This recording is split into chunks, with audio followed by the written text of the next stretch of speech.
Hello, I hope you're having a great start to your week. On the Artist to Artist Instagram stories last week, I shared a link to a makeup artist content survey that I created, and if you missed it, don't worry about it. I'm going to be circulating this link every so often. If you're on the newsletter, you're probably going to get it, and definitely if you follow me on Instagram, I will be sharing this because I wanted to get a sense of the type of content that you feel is really going to help you at this point in your career.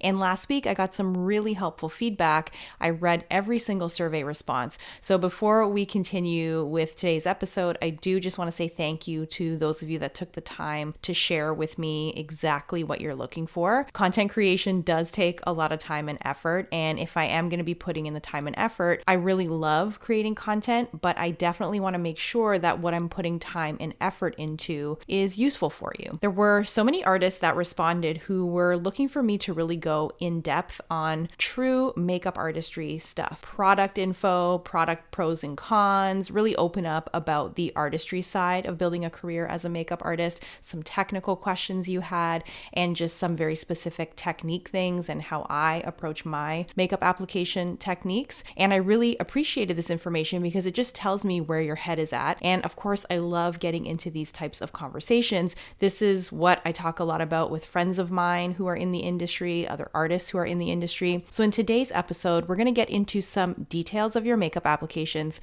that you really need to pay attention to. I speak to a lot of artists on Instagram, in my courses. I see a lot of work. I pay attention to who's following me on the Artist to Artist account, who is DMing me. I look at a lot of social media accounts of the artists that engage with my content. And I think it's really important for me to see where you all are at. And that's why I continue to do this. You may not know I'm doing this, but it is something that I am paying attention to.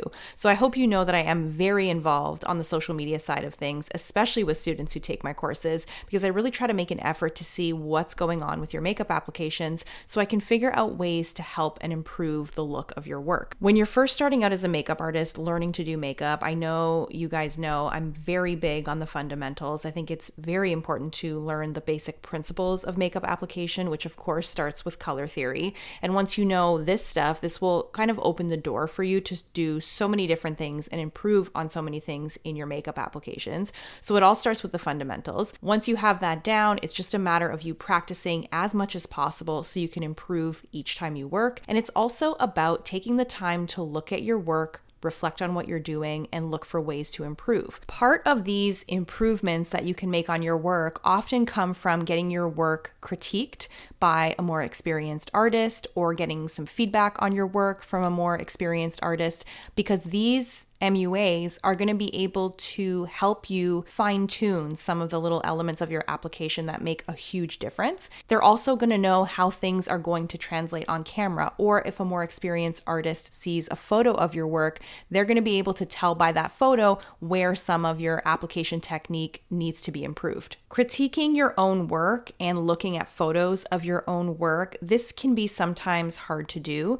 It is hard to separate your own personal feelings about yourself and your work. And this is why a mentor or a teacher can be very helpful. But if you're not somebody who is in a position to have somebody assess your work, it's sometimes impossible to be aware of where your work needs to improve. In this episode, I wanted to talk about some of the details of your makeup applications that you should be paying attention to. These things can seem kind of insignificant if you look at them each individually, but when you put them all together, if you improve on all of these little details or you have an awareness about them, they're actually going to elevate the look of your entire application. You've heard the saying, the devil is in the details, and this is very much the case for makeup application. Sometimes the difference between a makeup look that just looks average and a makeup look that looks exceptional and is done by a true pro is the attention to detail, and it's also the speed at which an artist can nail all these details. That's what makes a true pro. I do want to give you some backstory about the clients that I have worked with over the years. I've done a lot of beauty shoots. I've done a lot of jewelry shoots, lash campaigns, and a lot of the makeup applications that I'm doing for these are being photographed, but they're also being filmed. With video at this point in 2024, all of my clients who record video for their campaigns, for their websites, whatever it is, they're not doing any video retouching, so the makeup application has to be seamless. and I have to have a very strong attention to detail because there is nowhere to hide on video. What I will tell you about working on these types of campaigns and for these types of clients and doing them for as long as I have, there is always a challenge. It is by no means something that I can do with my eyes closed at this point. I do still get nervous about these types of shoots because my work is literally being looked at under a microscope, and there are times where I will be standing there waiting for approval of my makeup application with my talent on set. The camera is super high resolution. There's a big monitor and there's 10 people who are staring at my work as close as humanly possible. And with the lenses now and what you can see on camera, there are things sometimes that the cameras pick up that you can't even really see in person. Working for these clients has been the best thing for my career, and it's been very difficult at times and very stressful, but it has given me a perspective on makeup application that I know gives me the upper hand when I go and work on other jobs.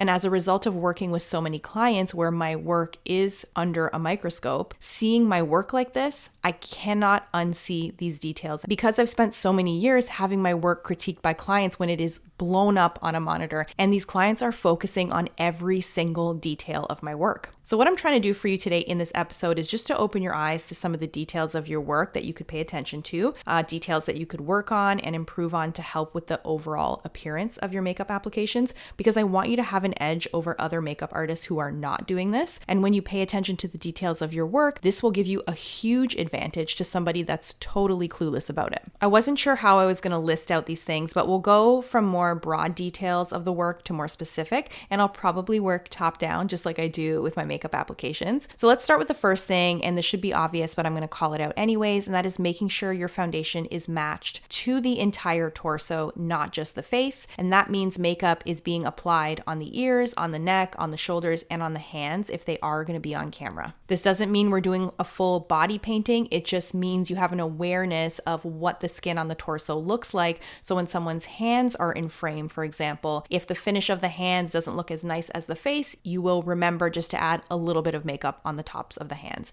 That's what I mean. When we do a makeup application, of course, we're not only looking at the face, we are looking at the entire torso. So on the next makeup application that you do, look at the entire torso. Don't just focus on the face. This is going to help you with your foundation match. It's going to help you create dimension on the skin because you're going to be able to see all of the undertones in different parts of the torso and incorporate those into your makeup application. Those first two things will make a huge difference, not only in the overall look of your work on camera, but in your foundation application. And it's a big part of getting that really flawless foundation application. So looking at the whole torso and using the different undertones that appear in the torso on your face, especially when there's a difference between like the shoulders, the neck, and the face, looking at all of that and incorporating it into your foundation application so your clients and talent look as natural on camera as possible, not just focusing on the actual face. You want the whole picture of what your client's skin tone looks like. The next thing I want you to do, and I think this is,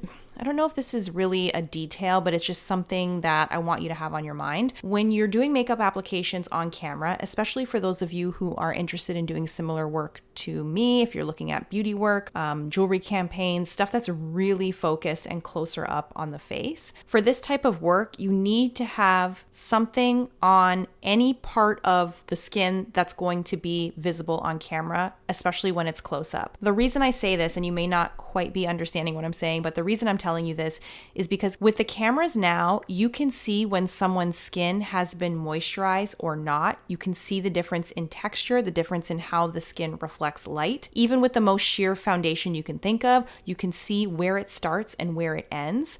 So I encourage you to do a complete application for everything that you're doing to make sure it looks good on camera. Even if you're just spot concealing or doing a true no makeup look, there has to be something on the skin that could mean a moisturizer, luminizer, a very sheer foundation. You need to use your products to create a filter over the skin. So I hope this is making sense to you. There has to be something between the camera and your talent or your client's natural skin. Do not leave any areas that are going to be on the camera untouched. And if you do have questions about any of this, you can find me on Instagram and send me a message, but I hope that one is clear. It is really important. It's something that is now more of a concern than it was before, because with the newer cameras now, you can actually see if someone's hands aren't moisturized, if their neck is dry and their face is moisturized. Like, you can see all of these differences in texture on camera. So you do need to make sure you are doing a complete makeup application, you're prepping the skin properly, you're blending evenly. These are all things you need to be paying attention to. The next thing that I really want you to do is spend time creating dimension on the face. And I talk about this often because this is what makes a pro makeup application. It's so important. I have a free mini masterclass about this on my multidimensional makeup application and the approach that I use, because it is one thing that can entirely elevate a makeup application. And the reason creating dimension on the skin is so important is because our work is seen under bright lights that can flatten a face on camera. And this is where you can see the difference between a newer artist's work and a more experienced artist's work, because a newer artist still doesn't know how to apply makeup with dimension, how to sculpt the face properly for camera, how much makeup is needed to do this,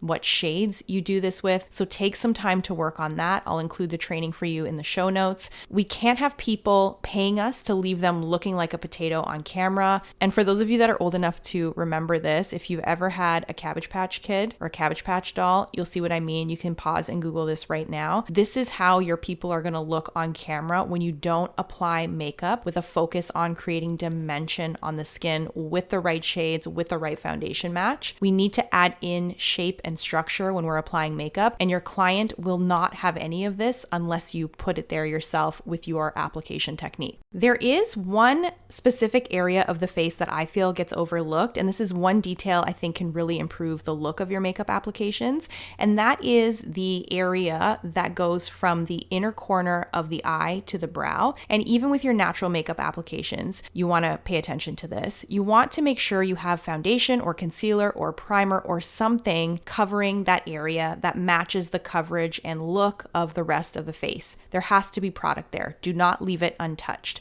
I see a lot of work where that area that I just mentioned, right on that inner corner up to the brow, it's like it goes ignored or people miss it or it kind of goes uncovered. So make sure you extend whatever coverage you are doing on the face or the eye, whatever makes sense for the look you're doing. Obviously, if it's a more natural look, you do want to make sure you have foundation or a natural shadow or powder foundation over that area of the face. If it's a more dramatic look, dramatic eyeshadow look, you do want to make sure your primer goes there so that area of the face also grabs the shadow, just so your makeup looks complete and finished and it looks like nothing was rushed through or skipped over. While we're talking about the eyes, I do want to talk about the brows. I have seen more recently, and I don't know why this is, I guess it's just what I'm looking at on Instagram, really beautiful makeup applications, and the brows, for whatever reason, look like nothing has been done to them, and they may have been brushed, but the brow hairs look like they're not being held into place with anything, and there's something about this that to me looks very unfinished. Now, you know I love a natural makeup application. It's my money maker. And I know a lot of clients are looking for a more natural brow, but even with my no makeup looks, I still groom the brows. I will usually use a soap brow technique to hold the brows in place, or a brow gel if I know it's not going to leave a film on the brows. And I will paint in individual hairs, usually with the Anastasia Dip Brow and some Inglot Duraline, just to fill in any sparse spots so the brow becomes more even. And there is some sort of finish and texture to it, and some attention has been paid to the brows. The other thing I want you to keep your eye on is when your clients or talents leave your chair, maybe they go to the washroom, maybe they're changing their clothes, or they go off and do something, take a look at their brows before they go on to camera or before they leave your chair, and just make sure that if they've been messed up, that you groom them back into place. You don't want the brows to look unfinished or sloppy, no matter how natural the makeup look is. The brow shape does not need to be dramatically defined. It just needs to be balanced on both sides, filled in where needed, and the filling in that you're doing, it should look like whatever you're doing, your clients were born with it, that they were born with nice, even brows with no sparse spots. So don't skip out on those details. Whatever shape the brows are in, they should look refined and neat and not like they were never touched. And this goes back to what I mentioned a few minutes ago, just making sure every area of the face has something done to it when someone goes on camera, no matter how natural. You don't want to leave things completely naked. This is a small tip, but a detail that sometimes makes me crazy when I see it. Please clean off makeup that gets on any facial piercings when the makeup is done, especially nose rings. What I usually do is I take a cotton swab with some Bioderma and I run that over the piercing so the piercing looks shiny and it doesn't look like it has caked up makeup all over it. And while we're talking about piercings, make sure, especially with your nose rings, you aren't avoiding the area around the piercing. And if you need to, take a tiny concealer brush and go in and apply some foundation around the piercing. I often see in this area, it's like no one paid any attention to it. There's no makeup there. And it kind of leaves this spot around the nose ring that just looks like there's no makeup there. And that's a detail that you definitely want to pay attention to. I could not do this episode without talking about lash applications. And with your lash applications, when you are gluing on a full strip or individuals or clusters, make sure you blend the base of the false lash into the natural lashes. And by that, I mean get rid of the shiny reflection of the glue or the lash band by going over that area with a matte gel liner or some mascara on a liner brush. I don't like when people glue and go, and I can see when they're doing that. No matter what lash you're using, there's always going to be some sort of blending that you're going to need to do into the natural lash line. This is why I love these lashes that are coming out now that you can apply under your client's natural lashes. This is a situation where you can glue and go because there really isn't going to be anything to blend. But regardless of what lashes they are, when you're applying the false lash on top of your client's natural lash line, do not leave it unblended. And this goes for the inner and outer corners of your false lashes as well. This is more specific with the strip lashes. The strip lashes, they have to taper down into the natural lash line. Your strip lashes should not just end abruptly without you blending them in with some liner or shadow, or even gluing in a couple of individuals to help out with that taper. The other thing that I see a lot that I do not like is when there is fallout left on the false lashes. So brush through your lashes with a dry spoolie with no product on it to get the fallout off of the lashes, especially when there is glitter. Take the time to do this if you see it. Trust me, it's worth it. There is nothing that wrecks the look of a beautiful false lash application more than a lash that's full of fallout, and you would be surprised at how many times I do see this. So take some time to clean that up and get rid of that. The next detail I wanted to call out that I think would be helpful for you to be mindful of is to make sure that when you're applying eyeshadow, that far outer corner of your shadow, that really has to be softened and blended into the rest of the makeup, more specifically the foundation. I do see a lot of applications where this is almost left untouched, unblended, unfinished, so that area can look a little bit rough as a result. The outer corner of your eyeshadow has to look like it's melting into the rest of the foundation, and this can be done in a few different ways. Firstly, you do want to make sure whatever primer you're using to drag it out as far as the eyeshadow is going. Even if it feels like you're going a little bit too far, I would rather that than the opposite. Once the shadow is applied, what I like to do is usually take a fluffy eyeshadow brush with no product on it. Sometimes I'll use a concealer brush that maybe has just the tiniest amount of leftover concealer on it, and I'll use that to really blend in the outer edge of my shadow application. Just show that area of the face some attention and some love, and make sure that shadow really does blend into the foundation or bronzer or whatever is going on just outside of that outer corner. It's an area I see a lot of people miss a lot of the times. It's like, it's one of those details that goes unfinished. And when you are doing your makeup applications, a good reminder, walk around your client, move their head around so you can see it from different angles. I know sometimes our feet get glued to the floor, especially when we're stressed, but moving your client around to make sure all of your edges are blended. This is how you get your makeup looking super professional. The next detail to pay attention to is any clumps of mascara in the lashes. Don't leave them. Use a spoolie or a wire brush. Make sure lashes are not stuck together, especially when you're applying mascara to blend a false lash and a natural lash. Double check. Make sure there's no clumps. Even the tiniest clump can be visible on camera when your work is being photographed or filmed up close. Another mascara detail that you want to pay attention to, I'm really going hard on the mascara and lashes today, and that's probably because